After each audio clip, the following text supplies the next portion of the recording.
সাথে ঐক্যবদ্ধ হয়ে আমাদেরকে সামনের দিকে এগিয়ে যাওয়ার, এবং সেই যাওয়াটা হচ্ছে একটা গণতান্ত্রিক লিবারেল ডেমোক্রেসির পথে এগিয়ে যাওয়ার। আমি অনেক এখানে আছেন, সব পণ্ডিত মানুষেরা আছেন, তারা অনেক বক্তব্য রেখেছেন। আমি সেই তর্ক বিতর্কে যাওয়ার যোগ্য নই।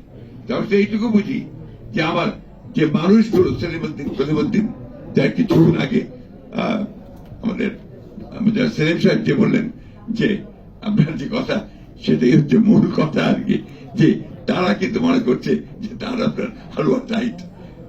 এই হালুয়ার টাইট যেন না হয়, অর্থাৎ সে যেন একটা আশা আরো দেখতে পায়, সে যেন অন্তত এইটুকু বলতে পারে, হ্যাঁ আগের চেয়ে আমি একটু ভালো আছি। এটা কিন্তু খুব জরুরি। আজকে সেই জায়গাটায় আমরা যাওয়ার চেষ্টা করি। আমি আমার তরুণ ভাইদেরকে বিশেষ করে আহ্বান জানাবো যে আপনারা অনেকটা দায়িত্ব নিয়েছেন, দায়িত্ব এসেছেও, এই দায়িত্বটাকে দায়িত্বশীল ভাবে পালন করতে হবে এবং গোটা জাতিকে সামনে রেখে পালন করতে হবে। আমরা এমন কিছু করব না, এমন কোন হঠকারিতা করব না যে হঠকারিতার মধ্যে দিয়ে আমরা আবার অন্ধকারের মধ্যে চলে যাব। আজকে যখন আমার ভারতবর্ষের মিডিয়ার বিষয়গুলো দেখতে পাই, কাল রাতেই আমাকে কয়েকজন ফোন দিয়েছেন, তাদের একটাই মাত্র লক্ষ্য, প্রশ্ন যে ইসকনের ব্যাপারে আপনারা কি করছেন। এই প্রশ্নটা অত্যন্ত একেবারেই আপনার উদ্দেশ্য প্রণোদিত একটা অবস্থা তারা তৈরি করতে চায়। সে অবস্থা নিয়ে প্রথমবার ফেল করেছে, এখন আবার নতুন করে আবার সেই অবস্থা তৈরি করতে চায়। এটা আমাদেরকে সজাগ থাকতে হবে। আর আমরা সেখানে কোনো মতেই যেন আবার সেখানে আরো একটা বিভাজন সৃষ্টি না করি। এখন যেটা এই মুহূর্তে যেটা প্রয়োজন, সবাইকে শান্ত থেকে বিষয়গুলোকে অনুধাবন করে আমাদের ধীরে ধীরে এগিয়ে যাওয়া এবং সবাইকে সঙ্গে নিয়ে সামনের দিকে আগানো। আমার বাসায় সঞ্জিদা এসেছিল, সঞ্জিদাকে আপনারা অনেকে চেনেন, মায়ের ডাকের সঞ্জিদা।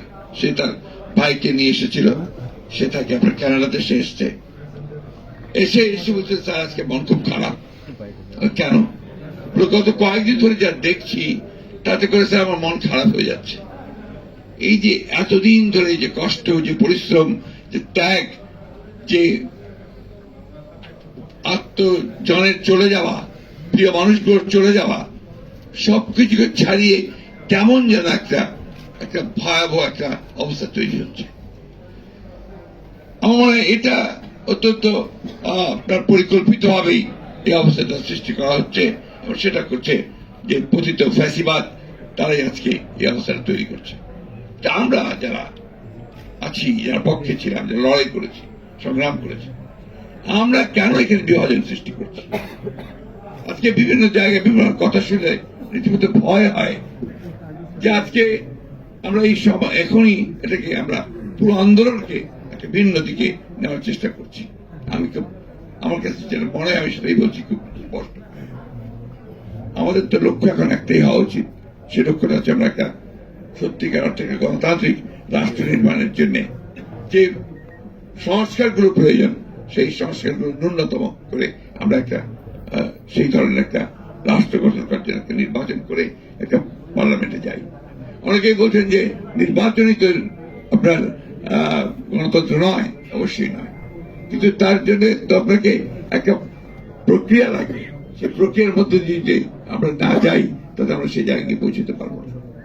আমরা এই জন্যই আমি খুব মোটা দাগে যেটা বুঝি সেই কথাটা বলছি, যে আমাদের মনে হয় যে আমাদের সকলেরই এখন যেটা উচিত যে অনৈক্য সৃষ্টি না করে ঐক্যের মধ্য থেকে আমরা যে সুযোগটা সামনে পেয়েছি সেই সুযোগটাকে কাজে লাগিয়ে অন্তত আমরা কিছুটা হলেও সামনে এগিয়ে যাই। আজকে খুব দুর্ভাগ্য যে 53 বছর হয়ে গেছে, আমরা এখন পর্যন্ত একটা পিসফুল ট্রান্সফার অফ পাওয়ার এটাই আমরা করতে পারিনি।